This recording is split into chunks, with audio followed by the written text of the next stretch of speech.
The modern wellness industry spent over $170 billion last year.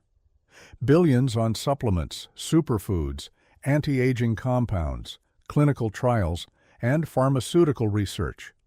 And in almost every case, the compounds they keep discovering, the ones showing the most dramatic results in peer-reviewed journals, they keep leading researchers back to the same place. A book written 3,000 years ago. Not because the Bible is a health manual, it is not. But inside its pages, woven into its stories, its laws, its rituals, and its narratives, is a specific list of foods. Foods commanded by God Himself. Foods that fed prophets, kings, and warriors. Foods that were pressed into wounds, applied to dying men, and burned in sacred ceremonies for thousands of years before anyone understood why they worked. And one by one, modern science is validating every single one of them, not loosely, not vaguely.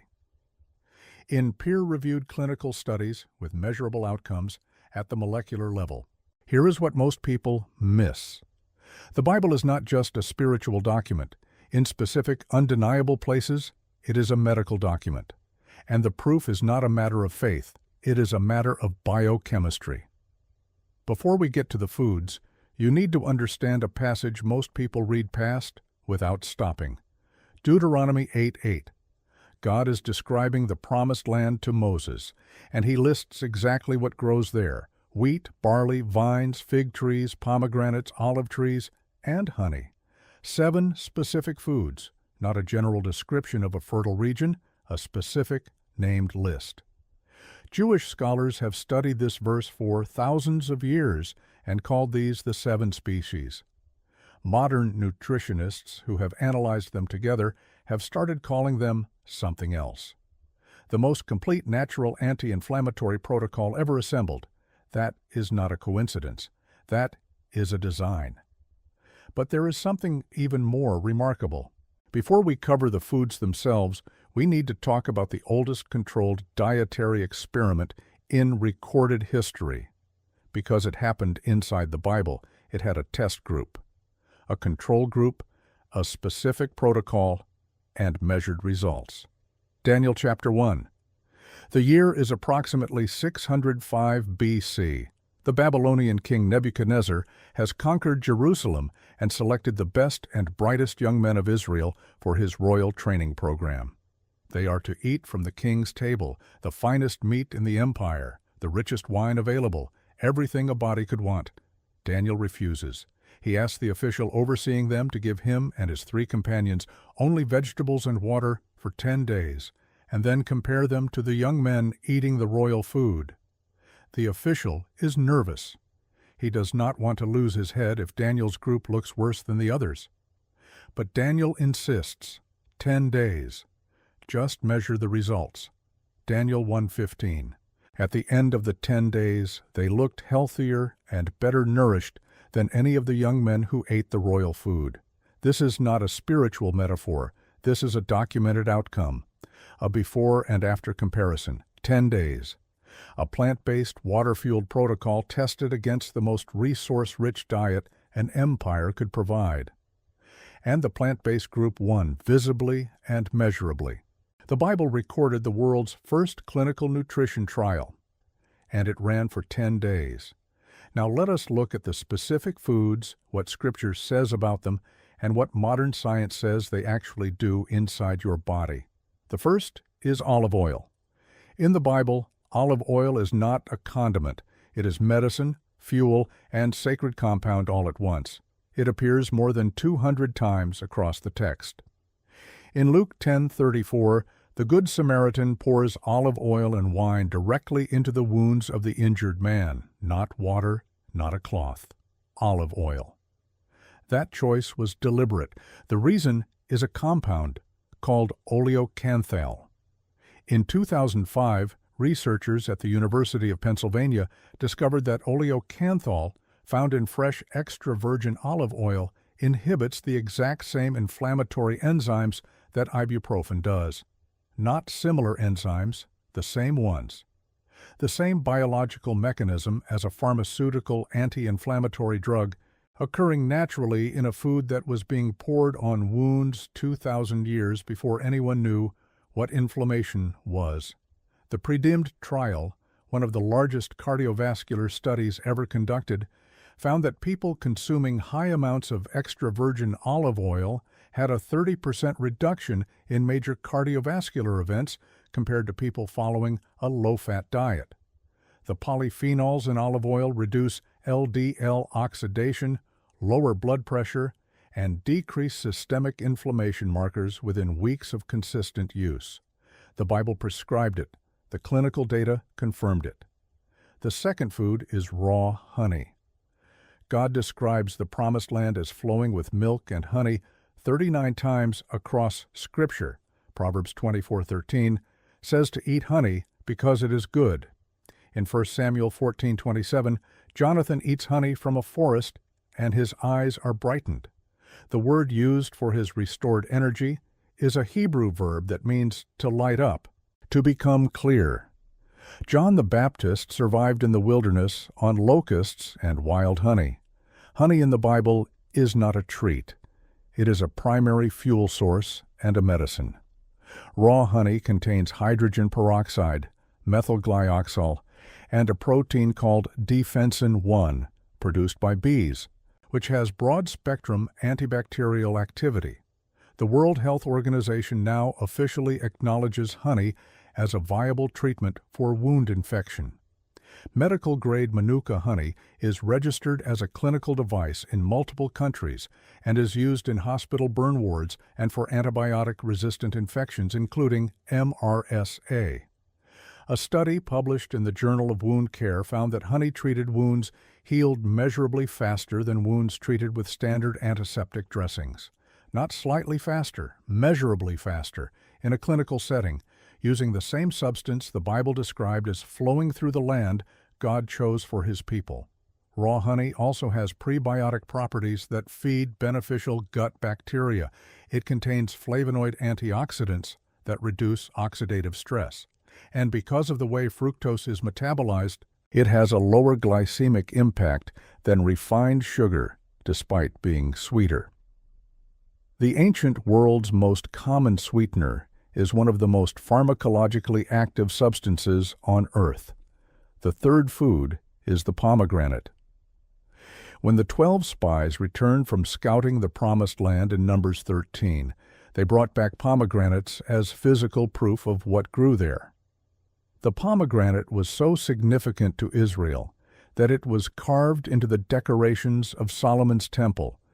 It was woven into the hem of the high priest's robe in Exodus 28. In the ancient Near East, it was a symbol of life, health, and restoration. Modern biochemistry has spent 20 years trying to understand why. Pomegranates contain a compound called punicalagin, found almost nowhere else in nature. Punicalagin is among the most potent antioxidants ever measured in any food. A study published in Clinical Nutrition found that pomegranate juice consumption significantly reduced arterial plaque and lowered systolic blood pressure in patients with cardiovascular disease. A separate study found pomegranate extract inhibited the growth of prostate cancer cells under laboratory conditions. Punicic acid from pomegranate seed oil has demonstrated anti-inflammatory and anti-tumor properties across multiple research papers. The fruit that decorated the walls of the Temple of God turns out to be one of the most pharmacologically active foods on the planet. The fourth food has the most direct biblical endorsement of any food on this list. Not a general command to eat it. A specific medical prescription recorded in Scripture with a documented healing outcome. 2 Kings chapter 20. King Hezekiah is dying. The prophet Isaiah enters and delivers a verdict. He will not recover from his illness. Hezekiah prays. God reverses the verdict. But then Isaiah gives a specific instruction. Prepare a poultice of figs and apply it to the boil. They do it. Hezekiah recovers. That is the only instance in the entire Bible where a specific food is directly prescribed for a specific condition and a healing result is explicitly recorded. Isaiah did not pray over the king and tell him to rest. God's prophet gave a topical food-based treatment using figs. Figs contain a proteolytic enzyme called phycin that breaks down proteins and accelerates tissue repair at the wound site. They contain high concentrations of benzaldehyde, a compound studied in early cancer research for its anti-tumor properties. They are among the most fiber-dense fruits available, with prebiotic qualities that regulate gut microbiome health, immune response, and blood sugar. Their concentrations of calcium, potassium, and magnesium are unusually high for a fruit, with direct applications to cardiovascular and muscular function. The compound that explains why a fig poultice would accelerate healing on an infected wound was not isolated by scientists until the 20th century. Isaiah prescribed it in the 8th century BC. The prescription was written down, preserved, copied, and transmitted for 2,500 years before anyone understood the biochemistry that made it work. The fifth food is garlic. Numbers 11:5 is a complaint passage. The Israelites are in the desert, miserable and hungry, and they list the foods they ate in Egypt: cucumbers, melons, leeks, onions, and garlic. They are not craving luxury food, they are craving medicinal staples. Garlic in ancient Egypt was not a flavoring. It was pharmaceutical. Workers building the pyramids received garlic rations specifically to maintain their physical endurance and prevent disease.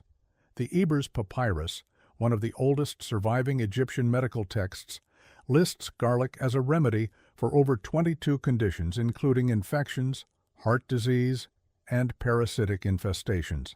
The active compound is allicin, produced when raw garlic is crushed or chopped.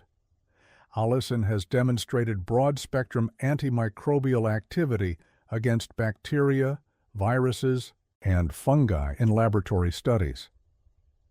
A meta-analysis published in the Journal of Nutrition found that garlic supplementation significantly reduced systolic blood pressure. Multiple studies have confirmed it lowers LDL cholesterol, enhances immune function, and reduces the frequency and duration of the common cold. The food the enslaved people of Israel wept for in the desert was one of the most medicinally validated plants in the entire botanical record. They did not know why, they just knew it worked. The sixth food is one that almost no one talks about, but appears at three of the most critical moments in the entire Bible. Hyssop. In Exodus 12:22, God commands the Israelites to apply the Passover lamb's blood to their doorposts using a bunch of hyssop. In Psalm 51:7, David cries out to God, "Purge me with hyssop, and I shall be clean." In John 19:29, the soldiers at the crucifixion lift a sponge of wine vinegar to Jesus on a hyssop branch. Three pivotal moments across centuries of Scripture, the same plant each time. Hyssop is identified by botanists as Origanum syriacum, Syrian oregano. Its medicinal profile is extraordinary.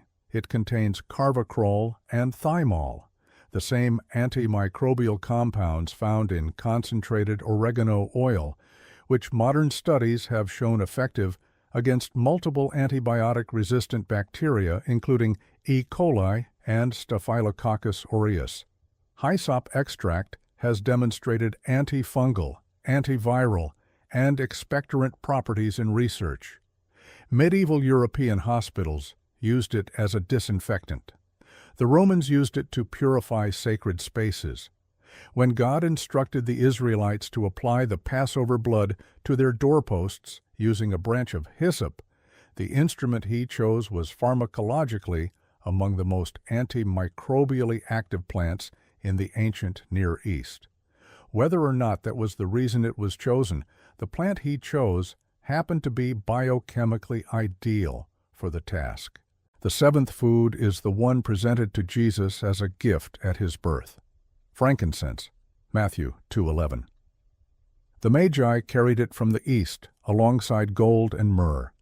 It was burned in the Jerusalem temple every morning and every evening without exception.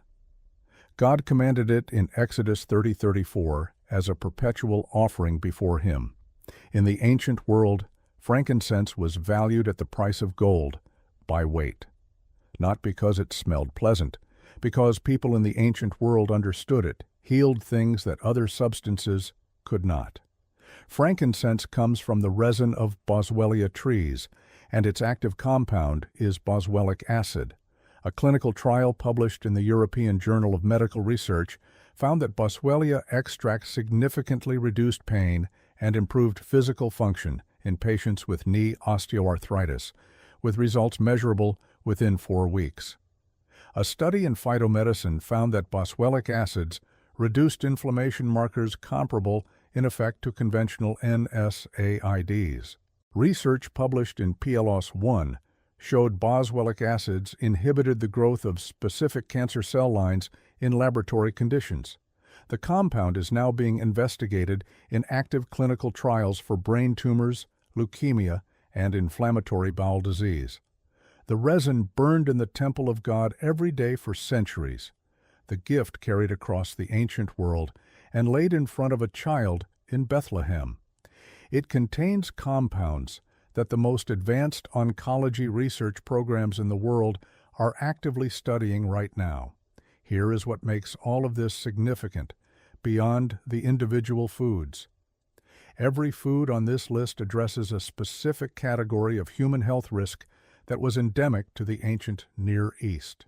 Olive oil for inflammation and wound infection, honey for bacterial contamination and tissue damage, pomegranate for cardiovascular disease, figs for infected wounds and digestive collapse, garlic for immune defense and internal infection, hyssop for fungal and bacterial exposure, frankincense for chronic inflammation and cellular damage.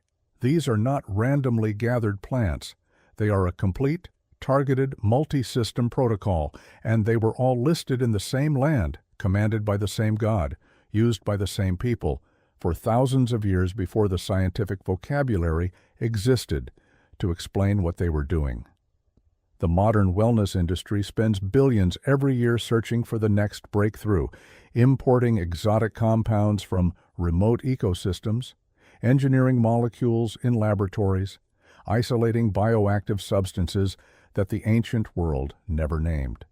And in study after study, what they find leads them back to the same foods, the same compounds, the same biochemical mechanisms that were quietly described in a text that predates pharmaceutical science by 3,000 years. The Bible never claimed to be a medical textbook, but in ways that no one fully reckoned with until now, it turns out that it was also telling the truth about the body, about what it needs, about what heals it, and it was telling that truth long before anyone asked.